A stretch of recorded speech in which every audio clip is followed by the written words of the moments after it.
안녕하세요. 고급화학입니다. 이번 시간에는 화학결합의 두 번째 시간, 이온결합에 대해서 한번 알아보도록 하겠습니다. 이온결합은 여러분들이 화학원에서도 많이 봤을 거예요. 그래서 우리가 화학원에서 정의한 거는 금속 양이온과 그리고 비금속 음이온 간의 정전기적 인력으로 결합한 것이 바로 이온결합이라고 배웠습니다. 여기도 마찬가지로 이온결합은 전기음성도차가 크게 나는 금속 원소와 그리고 비금속 원소 사이에 결합을 의미한다라고 써있네요. 전기음성도가 금속 같은 경우는 전자를 쉽게 읽기 때문에 전기음성도가 작고, 비금속 같은 경우는 전기음성도가 전자를 얻기 쉽기 때문에 전기음성도가 큽니다. 그래서 이 둘의 전기음성도 차이는 많이 나요. 옥텟 규칙에 따라 18쪽 비활성 기체의 전자 배치를 가지기 위해 원자가 전자수가 작은 금속 원소는 전자를 잃어서 양이온이 되고,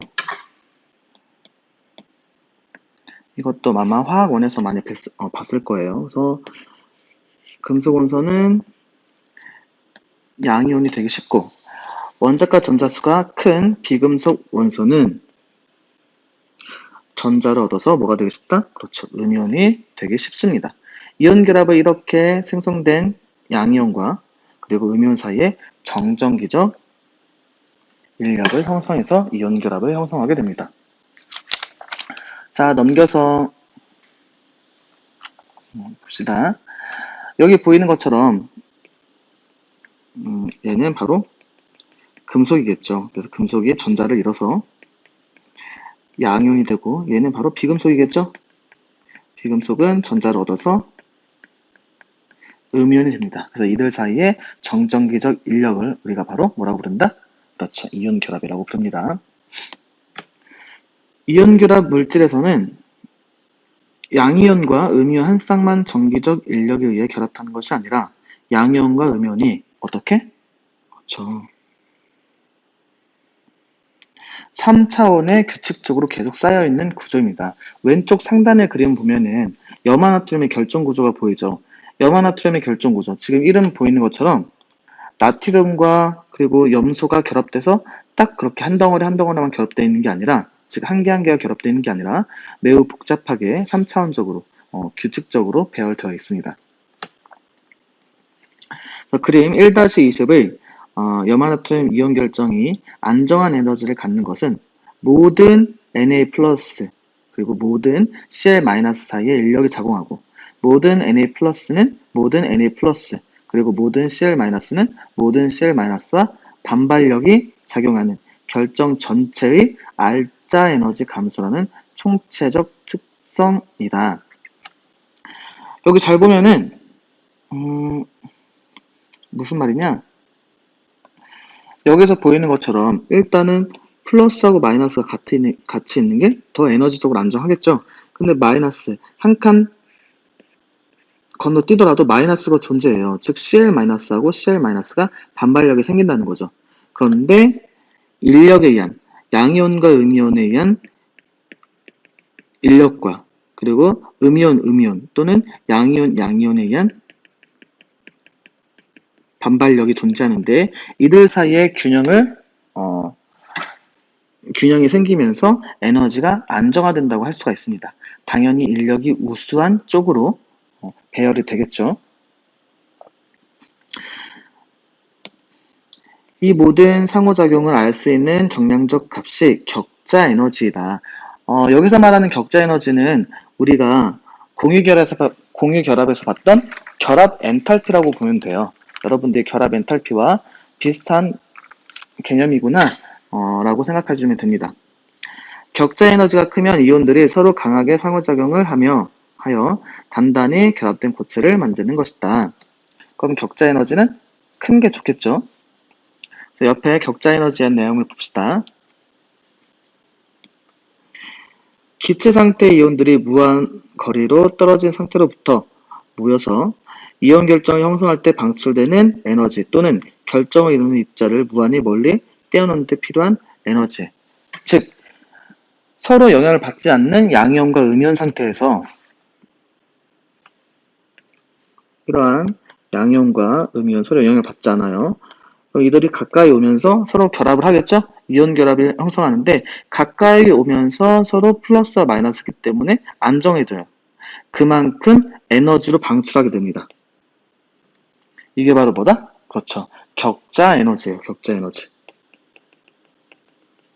또는 반대로 양이온과 음이온이 정전기적 인력을 이루고 있어요. 즉 이온 결합하고 있어요. 이들을 서로 영향을 받지 않는 무한한 거리로 떼어내는데 필요한 에너지, 소모되는 에너지, 얘가 바로 격자 에너지라고 불립니다. 자, 밑에 읽어볼게요. 이온 결정의 격자 에너지는 본화법 회로를 통해 간접적 방법으로 구할 수 있다. 이 부분이 중요한 거예요. 아마 화학2에서 배운 친구들도 있을 거예요. 예를 들어 NAF 이온 결정 형성과 관련된 에너지 변화는 각각 NA와 즉 나트륨 금속과 플로린 기체로부터 고체 NAF가 형성되는 다음 화학 반응에서의 에너지 변화로 설명할 수가 있다. 그래서 예를 들어서 플로린과 나트륨을 예를 들고 있습니다. 자, 위 화학 반응식에 대해서 1단계부터 5단계까지가 있는데 1단계부터 5단계까지 엔탈피 변화를 보면 여기에서 엔탈피 변화, 즉 승하 엔탈피는 양수가 나왔고요. 여기에서 엔탈피 변화, 즉 전자친화도는 음수가 나왔어요. 그럼 이 양수하는 값의 의미와 음수가 나오는 값의 의미를 같이 이론적으로 먼저 알아보고 시작하도록 합시다. 일단은 화학 반응이 일어나는 그 물질의 내부, 우리가 물질의 내부를 계라고 부르고 그 계 이외의 나머지를 주위라고 부릅니다. 그럼 따라서 이 계는 뭐냐? 그냥 물질 그 내부예요. 물질 내부. H2O면 H2O 내부, CO2면 CO2 내부. 즉, 그 내부가 가지고 있는, 그 물질이 가지고 있는 모든 에너지를 뭐라고 부르냐? 그 모든 에너지 합을 바로 엔탈피라고 부릅니다. 그렇다면 엔탈피를 우리가 직접적으로 구할 수 없다고 했었죠. 지난 시간에. 따라서 엔탈피 변화를 구할 수가 있는데 엔탈피 변화가 여기 나와 있는 것처럼 양수가 될 수도 있고 음수가 될 수 있는데 그 값이 뭘 의미하는지 같이 알아볼게요. 일단 엔탈피 변화가 음수가 되는 걸 먼저 확인하도록 하겠습니다. 엔탈피 변화가 음수가 된다? 즉 에너지가 개의 내부 에너지, 즉 개가 가지고 있는 그 엔탈피가 감소했다는 걸 의미하죠. 근데 에너지는 감소한다고 해서 갑자기 사라지는 게 아니라 어딘가로 빠져나가는 거예요. 그럼 개가 에너지를 가지고 있지 못하기 때문에 개에서 어디로 에너지가 이동하는 거예요? 그렇죠. 개에서 주위로 에너지가 이동하는 걸 의미합니다. 그럼 주위는 좋죠. 왜? 에너지를 받았으니까. 근데 우리가 에너지를 받았다는 걸 어떻게 확인할 수 있느냐? 바로 온도계를 통해서 확인할 수가 있어요. 그럼 온도계를 통해서 확인하면은 에너지를 받았기 때문에 온도는 증가한다, 감소한다? 그렇죠. 온도는 증가한다고 할 수 있고 우리가 이때 주위가 개로부터 에너지를 받았다. 주위에서는 그걸 열로 표현합니다. 그래서 열이 어떻게 됐다? 그렇죠. 열 에너지가 증가했다라고 표현을 해요. 그래서 다시 한번 정리하면 엔탈피 변화가 감소한다는 건 우리가 개에서 주위로 에너지가 방출되었다. 즉 주위는 에너지를 받았기 때문에 에너지가 증가한다. 그거를 우리가 어떻게 측정할 수 있느냐? 바로 온도가 증가하는 것을 보고 측정을 할 수가 있습니다. 그럼 반대로 엔탈피 변화가 증가할 때를 봅시다. 엔탈피 변화가 증가한다? 즉 에너지를 받았다는 거죠? 그럼 어디로부터 에너지를 받았겠어요? 그렇죠. 주위로부터 에너지를 받았겠죠? 주위로부터 에너지를 받았으니까 주위의 열 에너지는 어떻게 된다? 그렇죠. 열 에너지는 감소하고 우리가 얘는 어떻게 확인할 수 있다? 그렇죠. 온도가 감소하는 걸 보고 우리가 주위의 열 에너지가 감소하는구나. 즉 개의 열 에너지가 증가했구나. 라는 것을 확인할 수가 있습니다. 또 다시 한번 정리를 하면은 주위로부터 에너지를 걔는 주위로부터 에너지를 받았기 때문에 델타 P, 엔탈피 변화는 증가하고, 그리고 주위의 열 에너지는 감소합니다. 얘는 온도가 감소하는 걸 보고 확인할 수 있죠. 그래서 여러분들이 꼭 확인해야 될 거는 이 엔탈피라는 에너지 값은 개 거예요. 즉 물질 내부 거고, 우리가 Q라고 쓰는 거는 뭐냐? 주위에서 우리가 관찰한 겁니다. 뭐를 통해서? 바로 온도 변화를 통해서 관찰을 한 값이에요. 그래서 아마 여러분들이 화학원 마지막 부분에서 Q는 비열 곱하기 질량 곱하기 온도 변화 이렇게 구했을 거예요. 당연히 우리가 개를 확인할 수 없기 때문에 온도 변화를 통해서 주의 열 에너지를 구할 수 있던 겁니다. 그럼 이걸 통해서는 엔탈피도 구할 수 있겠죠? 그래서 어떠한 관계이느냐? 엔탈피 변화와 열 에너지의 관계는 서로 크기는 같지만 부호가 반대인 관계를 가지고 있습니다. 그리고 여기서 중요한 거, Q가 0보다 크다는 건 개로부터 주위로 에너지가 나왔다는 걸 의미하죠. 그래서 발열이다, 흡열이다? 그렇죠. 발열 반응이에요. 그럼 두 번째, 아래 나와 있는 것처럼 엔탈피 변화가 증가했다는 것은 주위의 열 에너지를 뺏어갔다는 걸 의미하기 때문에 열 에너지는 0보다 작고, 이거를 뭐라고 부른다? 그렇죠. 흡열 반응이라고 합니다. 이걸 알고 있는 상태로 한번 1단계부터 5단계까지 보도록 합시다. 자, 먼저 고체의 승화 에너지를 보면은 일단 나트륨 고체로부터 나트륨 기체가 되죠. 고체에서 기체로 된다는 것은 분자 운동이 활발하게 바뀌어야 된다는 걸 의미하기 때문에 에너지를 흡수할 수밖에 없어요. 즉 흡열 반응이에요. 흡열 반응은 델타 H가 어떻게 된다? 양수인 반응이다. 그래서 잘 보면은 델타 H1은 양수예요. 무슨 반응이기 때문에? 흡열 반응이기 때문에. 자, 2단계 봅시다. 기체 상태에서 나트륨의 이온화에 의한 나트륨 양이온의 형성. 지금 잘 보면은 얘가 전자 하나를 잃죠. 즉 얘로부터 전자를 떼어내야 돼요. 전자 하나를 떼어내는데 필요한 에너지, 이게 바로 이온화 에너지라고 했죠. 전자를 떼어내기 위해서 흡수를 해야 되기 때문에 얘는 양수가 됩니다. 얘도 마찬가지로 무슨 반응이다? 흡열 반응이다. 세 번째 봅시다. 3단계 플로리나 기체의 해리. 해리라는 거는 갈라진다는 걸 의미하죠. 떨어져 나간다는 걸 의미해요. 즉 붙어있던 그 공유결합으로 붙어있던 요 플로린 분자를 에너지를 줌으로써 그 공유결합을 끊어내야겠죠. 그럼 얘도 에너지를 받는 것. 즉 무슨 반응이다? 흡열 반응입니다. 근데 잘 보면은 플로린 원자 하나만 필요하기 때문에 이 앞에 얼마를 붙였어요? 2분의 1을 붙였어요.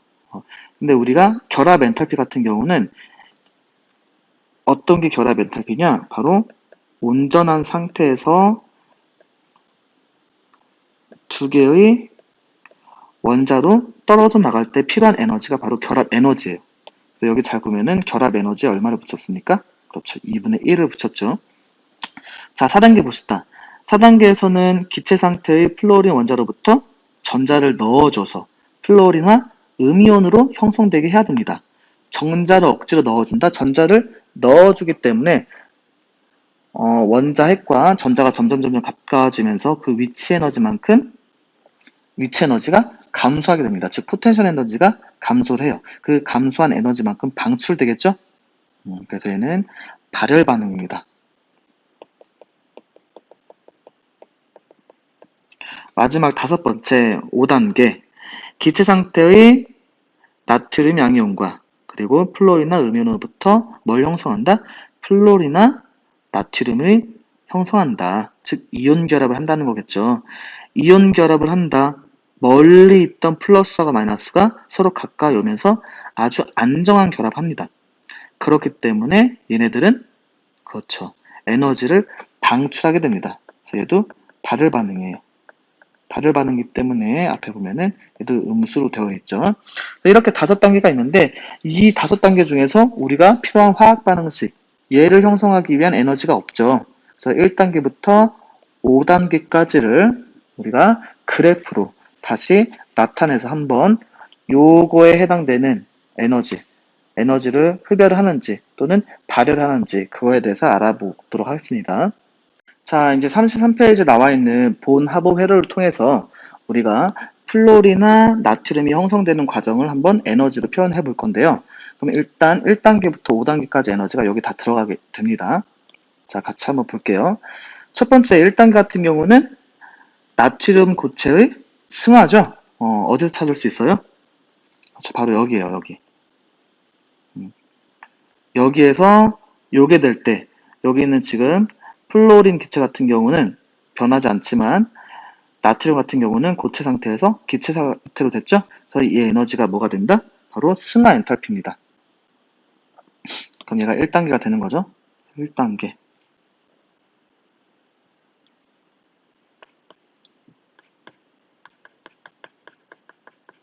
자, 이제 2단계를 봅시다. 2단계 같은 경우도 마찬가지로 지금 플로린 기체 같은 경우는 변하지 않았죠? 그 대신 나트륨 기체가 나트륨 양이온으로 되면서 전자 하나가 떨어져 나갔어요. 전자 하나가 떨어져 나갔어요. 이 전자 하나가 떨어져 나가는 걸 우리가 이온화 에너지라고 한다고 했죠. 얘는 바로 2단계에 해당됩니다.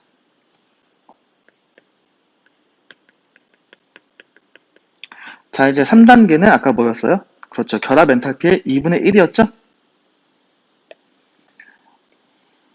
나트륨 양이온 기체는 그대로인데 여기 있는 2분의 1 F2가 바로 결합이 갈라지면서 플로린의 공유 결합이 갈라지면서 원자 상태로 됩니다.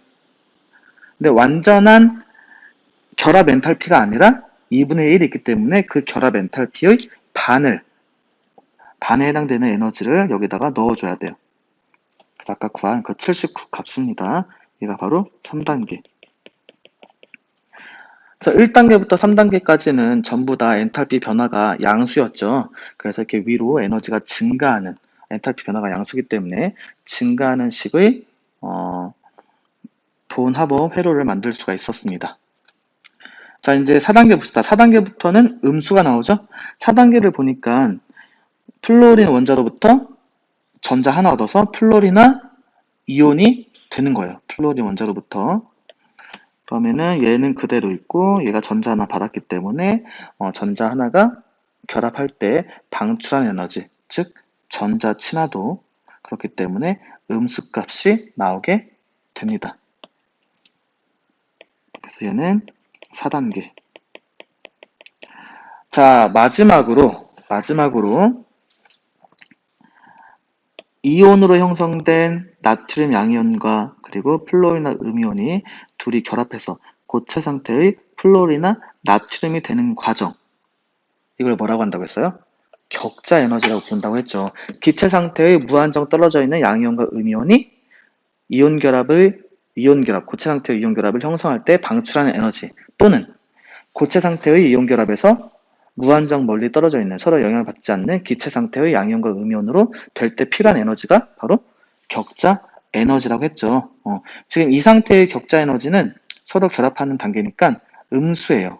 에너지를 방출하게 돼요. 얘가 바로 몇 단계? 5단계. 그렇다면 회로를 그리고 나니까 우리가 원하는 건 뭐예요? 그렇죠. 고체 상태의 나트륨과 기체 상태의 플로린으로부터 누굴 만드는 거예요? 플로리나 나트륨 만드는 이 과정에서의 에너지가 필요한 거죠. 바로 요 에너지가 필요한 겁니다. 근데 요것들을 더하고 그리고 얘네들을 빼주면 이 사이에 있는 에너지 값이 나와요. 그래서 그 에너지 값이 얼마가 나온다? 그렇죠. 계산하면은 마이너스 570 킬로줄 퍼 몰이라는 에너지가 나옵니다. 그럼 이 에너지가 뭐다? 우리가 구하고 싶었던 에너지가 되는 거죠. 다시 옆으로 넘어와서 밑에를 보게 되면 5단계의 과정을 그림 1-21의 에너지 도표로 나타내놨다. 저게 바로 본합업 회로입니다. 나트륨과 플로린으로부터 고체 플로린이나 나트륨이 생성되는 과정은 매우 큰 발열 반응이다. 이것은 왜 그러냐? 격자 에너지가 매우 큰 음수값을 가지고 있기 때문에 그렇다. 즉, 격자 에너지가 매우 큰 에너지를 방출하고 있는 거죠. 자, 뒤에 있는 내용들은, 요 내용들은 건너뛰기로 하고, 우리가 이것으로 바로 이온 결합을 마치도록 하겠습니다. 이번 시간에는 화학 결합 중에서도, 마지막 금속 결합에 대해서 한번 알아보도록 하겠습니다. 이것도 아마 여러분들이 화학원을 배우면서 아마 금속 결합에 대해서 조금 배웠을 거예요. 그런데 지금 여기 고급화학에서 배우는 금속 결합 같은 경우는 물리 내용과 약간 비슷하다고 생각하시면 됩니다. 그럼 처음부터 한번 읽으면서 같이 알아보도록 합시다. 나트륨이나 마그네슘 같은 금속들은 어떻게 결합하여 안정된 고체 상태로 존재할까? 금속들은 수많은 금속 원자로 이루어져 있다. 금속 원자들의 가장 바깥 껍질의 원자 오비탈 사이의 상호작용에 의해 분자 오비탈이 만들어지는데, 금속 원자 수가 많아질수록 생성된 분자 오비탈이 점점 더 가까워지다가 마침내 그림 1-22처럼 에너지 준위들이 연속된 띠를 형성하게 된다. 그래서 이 부분에 밑줄을 쳐야 됩니다. 자, 그림 1-22를 같이 보게 되면은 상호작용하는 금속 원자 오비탈들에 의한 연속적인 에너지띠 생성에 대한 그림입니다.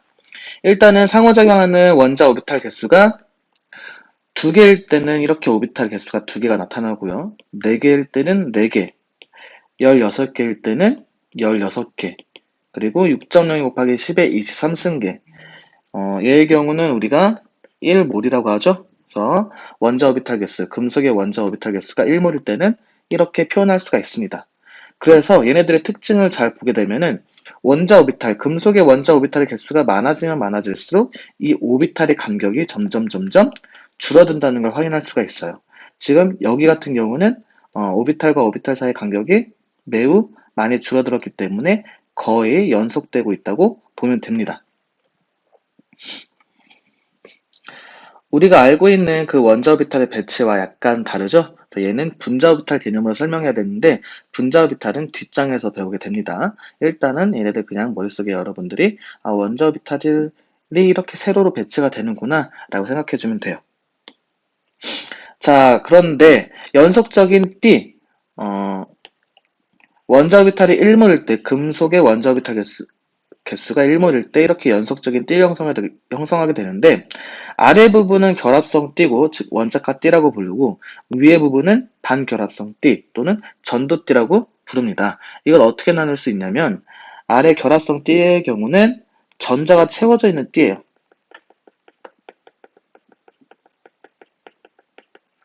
그 위에 있는 반결합성 띠 같은 경우는 전자가 채워지지 않은 부분이라고 생각하면 됩니다. 그래서 금속 같은 경우는 우리가 전기가 잘 통하죠. 즉 전기 전도도가 매우 뛰어납니다. 전기 전도도가 뛰어나다는 것은 전자가 이동을 잘한다는 걸 의미해요. 그래서 전자가 이동을 하기 위해서는 오비탈에서 오비탈로 이동을 해야겠죠? 근데 여기 그림상 잘 보면은 원자 오비탈들이 연속으로 되어 있기 때문에, 즉 전자가 채워져 있는 오비탈과 전자가 채워져 있지 않는 여기 오비탈이 간격이 거의 없기 때문에 전자의 이동이 매우 쉽습니다. 이렇게 전자의 이동이 매우 쉬워요.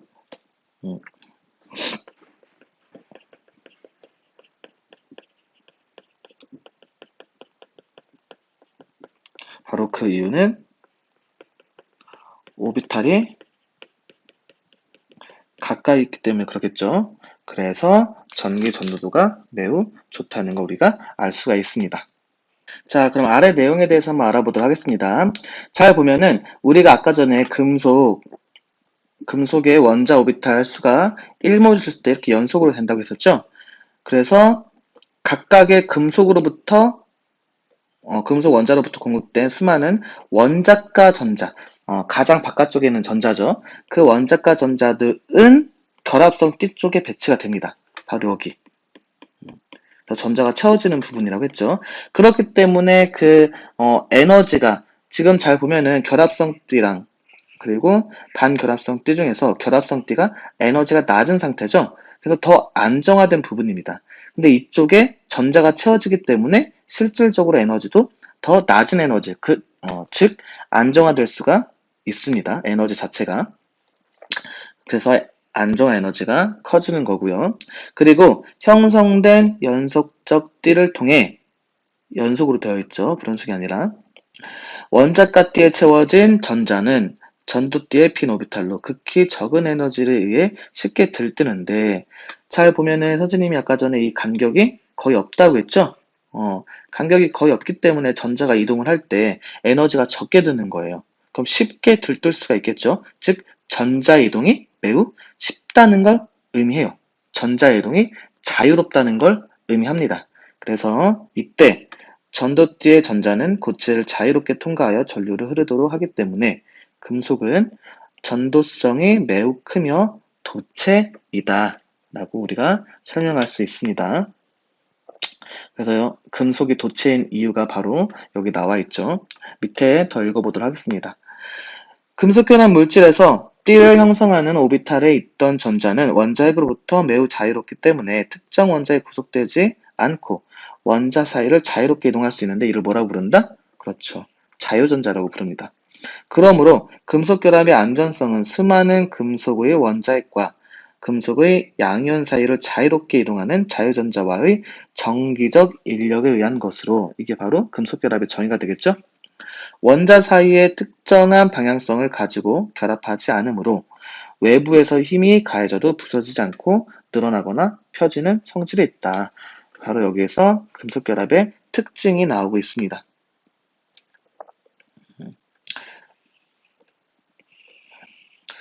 이러한 성질을 우리가 뭐라고 부르냐? 바로 전성, 표준성이죠. 그리고 연성, 얘는 뽑힘성이에요. 이런 특징들을 가지고 있다. 그리고 금속결합의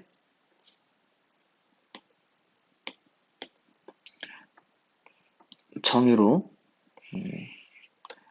간단하게 언급해주고 있습니다. 그래서 여기까지가 바로 도체에 대한 설명입니다. 우리가 흔히 금속이라고 말하는 그런 도체에 대한 설명이에요. 그런데 우리가 도체 같은 경우는 전기가 잘 통하는데 부도체 같은 경우는 전기가 잘 통하지 않죠. 고무라든지 아니면 유리 이런 것들은 전기가 통하지 않는데, 그 이유가 바로 밑에 나와 있어요. 유리를 예를 들어 설명하고 있는데, 유리는 원자가띠와 전도띠 사이의 에너지 차이가 상당히 커서 원자가띠의 전자가 전도띠로 들뜨려면 매우 큰 에너지가 필요하다. 그림 1-23처럼 여기 원자가띠는 꽉 차 있고, 그리고 전도띠는 큰 에너지차로 분리되어 전자가 잘 움직이지 못하고 전기가 잘 통하지 않아 부도체이다. 잘 보면은 위에서 봤던 금속과는 다르게 금속 같은 경우는 결합성띠와 반결합성띠 사이가 거의 연속되기 때문에 거의 틈이 없었어요. 그런데 여기 유리 같은 경우는 잘 보면 반결합성띠와 결합성띠의 차이가 매우 크죠? 그렇기 때문에 전자가 들뜨려면 상당히 많은 에너지가 필요합니다. 그럼 잘 들뜰까요? 들뜨지 않을까요? 그렇죠. 전자가 잘 이동하지 않습니다. 그래서 잘 이동하지 못하기 때문에 전류가 흐르지 않고, 전자가 자유롭게 이동하지 못해서 전자가 흐르지 않는 부도체로 남게 되는 겁니다. 그래서 표시를 한번 해보면 여기다가 물질을 그을 수가 있습니다. 자, 그래서 여기까지 내용이 바로 부도체가 전류가 흐르지 않는 이유를 한번 반결합성 띠와 결합성 띠를 가지고 한번 설명했고요. 그 다음에 이번에는 반도체에 대해서 한번 알아보도록 하겠습니다. 자, 아마 물리 시간에 배운 친구들도 있을 거예요. 말 그대로 반도체는 반이에요, 반. 그럼 반이란 뜻은 도체와 어, 도체와 부도체 중간의 성질을 가지고 있다는 의미입니다. 자, 잘 읽어보면 반도체에서 원자가 띠와 전도띠의 에너지 간격은 부도체보다 훨씬 더 작다. 하지만 반도체보다는 간격이 좀 크겠죠? 반도체는 높은 온도나 소량의 다른 원소를 혼입시키면 도체가 될 수 있다. 그래서 부도체보다는 그래도 원자가띠와 전도띠 가 좁기 때문에 전자들이 충분히 어느 정도 에너지를 가지고 있으면은 이동할 수가 있어요. 하지만 아직은 역부족입니다. 그래서 다른 조건을 변화시켜서 어, 여기 써 있는 것처럼 뭐 에너지를 높여준다던가 아니면은 다른 원소를 혼입을 시킨다던가 해서 도체, 전류가 잘 통하는 도체로 만들 수가 있습니다. 따라서 그 형태에 따라서 우리가 나눠 보게 되면은 N형 반도체와 P형 반도체로 만들 수가 있어요. 그럼 이 N형 반도체부터 한번 같이 알아보도록 합시다. N형 반도체는 주 결정의 원자보다 원자가 전자가 더 많은 원자를 소량 혼입하여 여분 전자의 에너지가 전도띠에 매우 가까워서 쉽게 들떠 전류를 흐르게 한다. 즉 N형, 네거티브, 마이너스란 의미예요. 마이너스라는 것은 바로 우리가 여기서 전자를 의미합니다. 그래서 전자를 이용하겠다는 거예요. 어떤 전자? 주 결정의 원자보다 원자가 전자가 더 많은 원자를 혼입을 시켜 줍니다. 그래서 주 결정이 뭐냐면은 우리가 반도체로 잘 이용하는 것들, 즉 14족 원소들을 의미해요. 이거라든지 아니면은 G 또는 실리콘 이런 애들, 규소, 그리고 혼입원소. 혼입원소는 우리가 주 결정 원소보다 전자가 더 어떻게 된다고 했어요? 그렇죠. 더 많아야 된다고 했죠. 그렇기 때문에 전자가 더 많기 위해서는 14족보다 높은 족이어야 되겠죠. 더 15족 원소를 사용합니다. S, P, N, SB 이런 애들이 바로 혼입 원소로 이용되고 있습니다. 그래서 이 혼입 원소를 이용하면 어떻게 되느냐? 원자가 전자가 그 주결정보다 더 전자가 많죠? 얘의 경우는 보통 원자가 전자가 4개라면 얘는 5개 또는 족에 따라서 달라질 수 있지만 이렇게 보통 나오게 됩니다. 그래서 여기 잘 보면은 이렇게 결합성 띠와 반결합성 띠는 여기에 형성됐지만 얘가 전자가 더 많기 때문에 이쪽에 즉 반결합성 띠와 가깝게 원자 오비탈이 형성이 됩니다. 그럼 이쪽에 전자가 채워지겠죠? 그러니까 여기까지 원래는 주 결정만 따지게 된다면은 전자가 채워지는 띠는 여기가 끝인데 혼입을 시켜주니까 여기까지 전자가 채워지는 거예요. 그럼 이 간격이 갑자기 확 줄어들었죠? 그래서 전자가 이동할 수 있는 간격이 줄어들게 됩니다. 그래서 이렇게 전자를 준다라는 의미에서 우리가 뭐라고 부르냐? 주계, 도너라고 부릅니다. 이번엔 P형 반도체를 봅시다. P형 반도체는 파스티브, 즉 플러스를 의미하겠죠. 얘랑 N형 반도체랑 약간 반대 개념입니다. P형 반도체는 주결정의 원자보다 원자가 전자가 더 작은 원자로 소량 혼입하여 원자가 띠에 전자의 빈 곳, 즉 구멍이 생긴다. 구멍이 있는 분자 오비탈은 짝을 이루지 않는 전자들로만 채워져 있으며 이 전자들이 전도성 전자의 역할을 하여 전류를 흐르게 한다. 그래서 P형 반도체에서 포인트가 되는 부분은 바로 원자과 전자가 주결정 원자보다 더 작은 원자를 혼입한다는 게 포인트가 됩니다. 당연히 여기도 마찬가지로 주결정은 14종 원소도 되겠죠. 그리고 혼입 원소는 주결정 원소보다 전자가 더 적은, 원자가 전자가 더 적은 13족 원소가 되겠습니다. 동소라든지 알루미늄 이런 것들이 바로 우리가 혼입 원소가 됩니다. 그래서 잘 보면은 자, 결합성 띠와 반결합성 띠가 존재하죠? 그런데 주결정이 14족이고 혼입 원소가 13족이에요. 따라서 전자가 꽉 채워지는 게 아니라 조금씩 여기 흰색 구멍이 보이죠? 비어 있어요.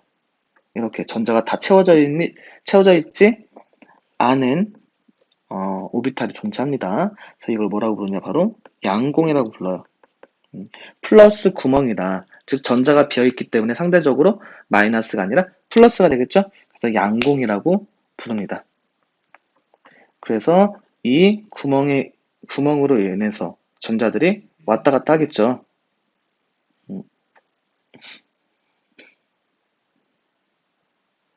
이 부분에서 전자들이 양공을 통해서 마구마구 움직일 수 있기 때문에 자유로워져서 우리가 도체 역할을 하게 됩니다. 그래서 이것으로 금속 결합까지 우리가 알아봤습니다.